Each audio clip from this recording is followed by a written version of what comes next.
بیگم، سارا دن موبائل سے چپکے رہتے ہو، کم از کم چھٹی والے دن تو میرے لیے وقت نکال لیا کرو۔ شوہر نے موبائل چارجنگ پر لگایا اور کہا، ارے بیگم، آج کا پورا دن تمہارے نام۔ پھر شوہر نے گھوم پھر کر پورے گھر کا جائزہ لیا اور کہا، آج کھانا تمہارے ہاتھ کا کھانا ہے، اور دیکھو گھر کتنا گندا ہو رہا ہے، کبھی جالے بھی اتار لیا کرو، اپنے ہاتھ کی گرما گرم کافی ہی پلا دو، اور آتے ہوئے حساب والی کاپی بھی لے آنا، اور ہاں میری 2-3 شرٹس کے بٹن ٹوٹے ہوئے ہیں وہ بھی لگا دو۔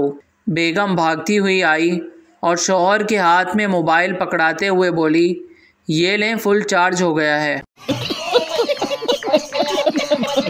ایک پڑوسن نے دوسری سے کہا، میرے سر میں بہت درد ہو رہا ہے، کوئی حل بتاؤ۔ دوسری بولی، جب میرے سر میں درد ہوتا ہے تو میرے شوہر میرا سر دباتے ہیں، چائے بنا کر مجھے پلاتے ہیں۔ پہلی، ٹھیک ہے، تو کب آتے ہیں تمہارے شوہر؟